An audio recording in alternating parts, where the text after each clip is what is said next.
Hello everyone, good evening. তোমরা সবাই কেমন আছো? আশা করছি সবাই খুব ভালো আছো, আর আমিও ভীষণ ভালো আছি। তো এখন বাজে হচ্ছে ওই 6:30 মতন। তো এখন থেকে আমি আমার ব্লগটা শুরু করলাম। আর স্পেশালি আজকে ব্লগ করার কারণ হচ্ছে আজকে একটা ইনভিটেশন আছে, তো সেখানেই যাব, রিসেপশন পার্টি। তো এখন থেকেই সাজুগুজুটা স্টার্ট করব ভাবছি, কারণ আমাদের মেয়েদের তো অনেক সময় লাগে, আর ছেলেরা তো 5 মিনিটে রেডি হয়ে যায়। আর তোজো হচ্ছে আমাদের বাড়িতে, ওকে খাইয়ে দাইয়ে পাঠিয়ে দিয়েছি, মানে আমার বাবার বাড়িতে ওকে পাঠিয়ে দিয়েছি।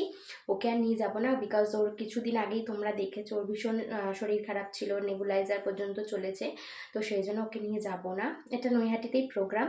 তো যাই হোক, আস্তে আস্তে যদি মানে বাই চান্স লেট হয়ে গেল, তো ঠান্ডাটাও তো রাত্রিবেলা জাঁকিয়ে পড়ে না, তো সেই জন্য ওকে নিয়ে যাব না। ওকে আমাদের বাড়ি পাঠিয়ে দিয়েছে, আর আমিও বাড়িতে এখানে আর আসবো না। আমি বাড়িতে হচ্ছে মানে ওখান থেকে হয়ে সোজা আমাদের বাড়িতে চলে যাব। আর কালকে আসবো বাড়িতে, যখন ঠান্ডাটা একটু কম কম থাকবে, ওই বিকেল বিকেল বেলা করেই বাড়ি চলে আসবো। তো এখন থেকে তো সাজগোজ স্টার্ট করে দিচ্ছি, আর ভীষণ এক্সাইটেড। এতদিন পর একটা বিয়ে বাড়ি পেয়েছি, জমিয়ে সাজবো। আর আজকের ব্লগটা ভীষণই ইন্টারেস্টিং হতে চলেছে, তোমরা সবাই ব্লগটা দেখতে থেকো, স্কিপ করো না কেউ। তো চলো, দেখা হচ্ছে আবার একটু পরে, ঠিক আছে? টাটা। তো এই তো সাজুগুজু করে দেখো আমি একদমই রেডি, তবে সাজতে গুজতে একটু লেট হয়ে গেছিলো, একটু না অনেকটাই। প্রায় 8:30 বেজে গিয়েছিল, আর বেরোতে বেরোতে তো 9টা বেজে গিয়েছিল, অনেকটাই লেট হয়ে গেছে। তো দেখো আমাকে কেমন লাগছে অবশ্যই জানিও, আর আমার এই শাড়িটা কেমন লাগছে সেটাও কিন্তু অবশ্যই জানিও। তো দেখো গাইস, ঠান্ডায় কাঁপতে কাঁপতে আমি চলে এসেছি বিয়ে বাড়িতে। এদিকে কিন্তু আমি বাড়িতে সোয়েটার পরে থাকি সব সময়, আর আজকে যেহেতু সাজুগুজু করেছি ওই জন্য সোয়েটারের আর বালাই নেই। অবশ্য আমি ব্যাগে করে কিন্তু সোয়েটারই নিয়ে এসেছি, যে যাওয়ার পথে সোয়েটার গায়ে জড়িয়ে যাব। তো এইদিকে দেখো যা ভাসুর ওরাও তো চলে এসেছে, অবশ্য আমরা 4জনেই আজকে একসাথেই বেরিয়েছি।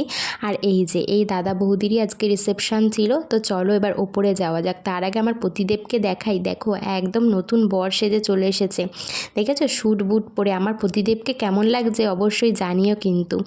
তো দেখো এইখানে নবদম্পতি দেখছিলাম ফটো তুলতে ব্যস্ত ছিল। অবশ্য রিসেপশনের দিন সবাই এই ফটো তুলতেই ব্যস্ত থাকেন। আগামী দিনগুলো তাদের খুব ভালো কাটুক, তাদের দাম্পত্য জীবন ভীষণ সুখের হোক, এই কামনাই করি। দেন আমরা চলে আসলাম সোজা স্টলে। প্রথমে আমরা ট্রাই করলাম ক্রিপসি বেবি কর্ন। এটা খেতে খুবই সুন্দর ছিল। তো দেখো আমার বরকে বলছিলাম একটু মুখটা দেখাও, ও এমন করে আমার সামনে ভিডিও ক্যামেরাটা অন করে নিয়ে এসেছে যে হাসতে হাসতে পেট ব্যথা হয়ে গিয়েছিল।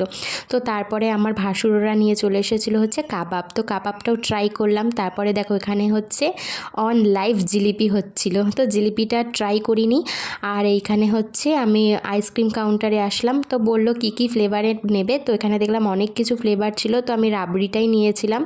তারপরে ওই 2-3টে ফুচকা খেয়ে নিয়েছি। তো তারপরে তো সোজা চলে যেতে হবে যেখানে খাবার দাবারের আয়োজন করা হয়েছে সেইখানে, কারণ আর তো দাঁড়ালে হবে না। ছেলেকে যেহেতু মায়ের কাছে রেখে এসেছি, ও কান্নাকাটি করবে, তো সেই জন্য ওপরে চলে এসেছি। এসে দেখলাম এখানে অনেকটাই ভিড়। আর এই দেখো বরকে হাতে ব্যাগ ধরিয়ে আমি তো ভিডিও করতে ব্যস্ত ছিলাম, তো সেইটাই একটু ক্যাপচার করেছিলাম।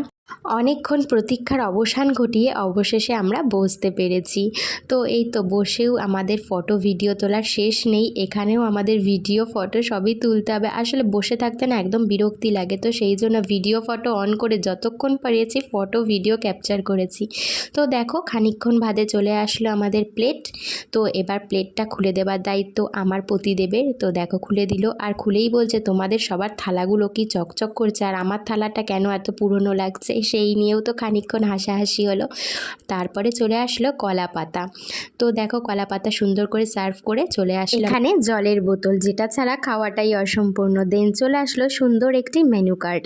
তারপরে ধীরে ধীরে চলে আসলো লেবু, কাসুন্দি, স্যালাড। এরপরে চলে আসবে ফিশ ফ্রাই, যেটা ছিল পুরোটাই ভেটকি মাছের। যে কটি এখানে আইটেম করা হয়েছিল তার মধ্যে সবথেকে আমার ফিশ ফ্রাইটাই বেশ ভালো লেগেছে। দেন এসেছে এখানে লাচ্চা পরোটা, সাথে চিকেন ভর্তা। তারপরেও ছিল ভাত, মাছ, যদিও আমি সেগুলো নিইনি। তা আমি চলে গেছি সোজা বাসন্তী পোলাও, তার সঙ্গে মাটন। তো বাসন্তী পোলাওয়ের সঙ্গে মাটনটা আমার ঠিক ভালো লাগছিল না, আমি আবার ভাত চেয়ে মাটনটা খেয়েছি।